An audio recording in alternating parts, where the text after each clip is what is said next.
Yellow మీడియాకు మాజీ మంత్రి వైఎస్ఆర్సీపీ నేత అంబటి రాంబాబు వార్నింగ్ ఇచ్చారు. గుంటూరు వైఎస్ఆర్సీపీ కార్యాలయంలో సోమవారం అంబటి మీడియాతో మాట్లాడారు. పిచ్చి కథనాలు రాస్తే చూస్తూ ఊరుకోం, మళ్ళీ మా చేతిలోకి పగ్గాలు వస్తాయి. అయినా మేము మీలా కక్ష సాధింపులకు పాల్పడమన్నారు. గేమ్ చేంజర్ ఫ్రీ రిలీజ్ ఈవెంట్కి వెళ్లి వస్తుండగా చనిపోయిన వారి కుటుంబాలను పవన్ ఎందుకు పరామర్శించలేదు? చనిపోయిన వారికి 2 కోట్లు నష్టపరిహారం ఇవ్వాలి. పుష్ప 2 ఘటనపై స్పందించిన పవన్ గేమ్ చేంజర్ మృతుల కుటుంబ సభ్యుల దగ్గరికి ఎందుకు వెళ్ళలేదు? సంఘటన ఎక్కడ జరిగిందనేది కాదు, ఎవరి వల్ల జరిగిందనేది ముఖ్యం. అభిమానుల ప్రాణాలకు విలువ లేనట్లుగా మాట్లాడుతున్నారు. రోడ్డు బాగాలేదని పవన్ చెప్పడం విడ్డూరంగా ఉందని అంబటి రాంబాబు అన్నారు. రిజిస్టర్ చేయించుతున్నారు. నిన్న మొన్న ప్రచారం జరిగింది. ఇబ్రహీంపట్నంలో ఒక సబ్ రిజిస్ట్రారు లేఖ రాశాడని, అదేదో చిన్న చిన్న ఛానల్స్లో వచ్చింది. అక్కడ ఇక్కడ ఏదో 0.5%, 5%, 2%, 1% ఉన్న బుడ్డ ఛానల్స్ ఉన్నాయి కొన్ని. వాటిలో విస్తృతంగా తిప్పారు. తిప్పి తరువాత మెయిన్ స్ట్రీమ్లో ఉన్నటువంటి తెలుగుదేశానికి సంబంధించినటువంటి పత్రిక ఈనాడు, దాంతోపాటు మరొక పత్రిక, ఈ పత్రికలు మళ్ళా దాన్ని తెర మీదకు తీసుకొచ్చి ఫస్ట్ పేజీలో వార్తలు రాశారు. బినామీ బూచోళ్ళు అని. వీళ్ళు ఎక్కడి దాకా వెళ్ళారంటే, ఈ సబ్ రిజిస్ట్రార్ చాలా అన్యాయాలు, అక్రమాలు, భూదందాలు, దొంగ రిజిస్ట్రేషన్స్ విశాఖపట్నంలోవి, రాజమండ్రిలోవి, ఇబ్రహీంపట్నంలో ఉన్నటువంటి చోట అనేక చోట్ల ఇవన్నీ చేశారు. దీని వెనకాల ఎవరో చీమకుర్తి శ్రీకాంత్ ఉన్నాడు. ఆ చీమకుర్తి శ్రీకాంత్ జగన్మోహన్ రెడ్డి గారికి, జగన్మోహన్ రెడ్డి గారి సతీమణి అయినటువంటి భారతమ్మ గారికి బినామీ వేల లక్షల కోట్ల రూపాయలు గోల్మాలైపోయింది అని ఒక కథనాన్ని మళ్ళా తెర మీదకు వండి వార్చేటటువంటి ప్రయత్నం చేస్తున్నారు. ఎవరు ఈ శ్రీకాంత్ కాదు, సింగ్, ఈ సబ్ రిజిస్ట్రార్? ఆయన ఏంటి, ఈ నెల 3వ తారీఖున ఆయన్ని పోలీసులు అరెస్ట్ చేశారు. ఒక విషయం ఇక్కడ మీకు చెప్పాలా, వైఎస్ఆర్ కాంగ్రెస్ పార్టీ అధికారంలో ఉన్నప్పుడే 2023 నవంబర్ 17న ఈ ధర్మసింగ్ అనే సబ్ రిజిస్ట్రార్ నివాసంలో ఏసీబీ దాడులు జరిపింది.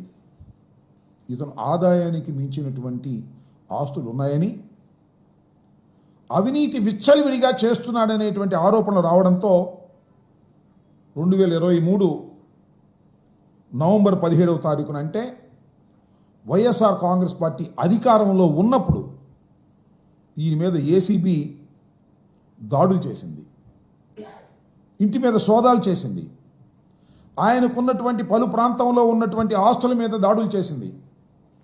ఇంట్లో ఉన్నటువంటి ఈ సింగు గారు గోడ దిగి పారిపోయాడు. ఆ రోజున మొన్న దొరికాడు 3 రోజుల క్రితం. అప్పుడు దాకా దొరకల, పరారీలో ఉన్నాడు.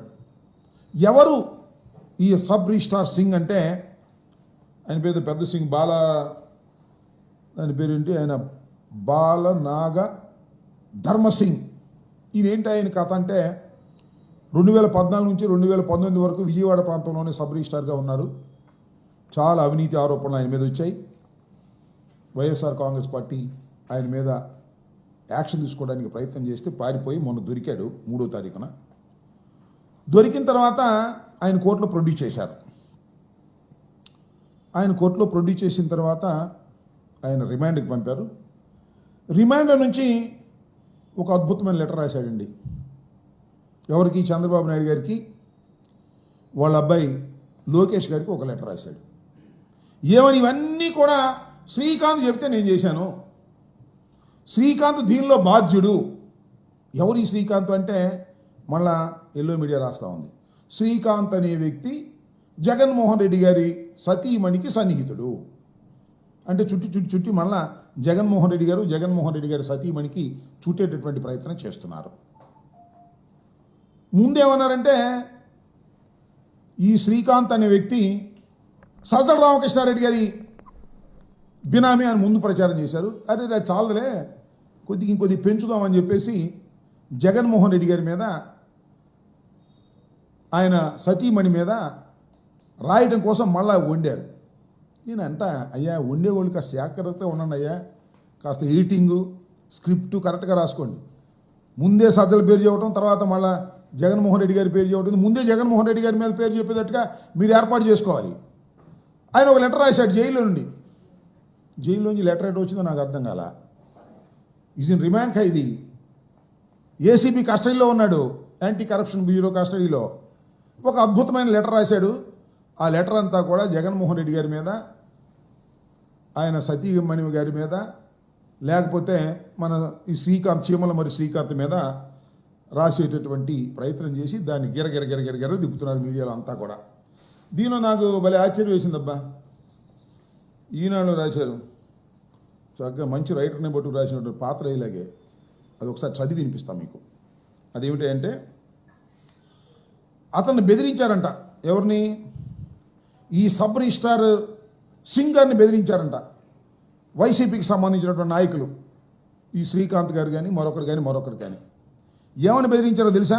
Standard dialogue. ఇంతకుముందు చాలా సందర్భాల్లో తెలుగుదేశం నాయకులు లోకేష్ గారు, చంద్రబాబు నాయుడు గారు, తెలుగుదేశం ప్రముఖులు వాడినటువంటి డైలాగులు.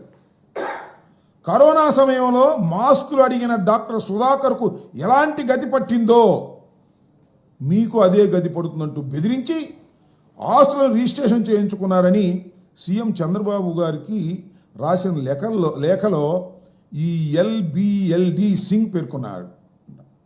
అయ్యా నిన్ను రోజు సుధాకర్ని చంపేశామే, మాస్కులు అడిగితే ఆ రకంగా చంపేస్తాం, మర్యాదగా మొత్తం రిజిస్టర్ చేయమన్నామంట. మొత్తం రిజిస్టర్ చేశామంట. చూడండి కట్టుకోది ఎంత అద్భుతంగా ఉందో. ఆడేటప్పుడు కాస్త అబద్ధం ఆడినా కూడా అతికేదట్టు ఉండాలా, అట్లా లేదు. చక్కగా పాత రైలాగులు తీసుకొచ్చి పొలిటికల్గా పెట్టి దీన్ని గిరగిరా తిప్పి జగన్మోహన్ రెడ్డి గారికి వారి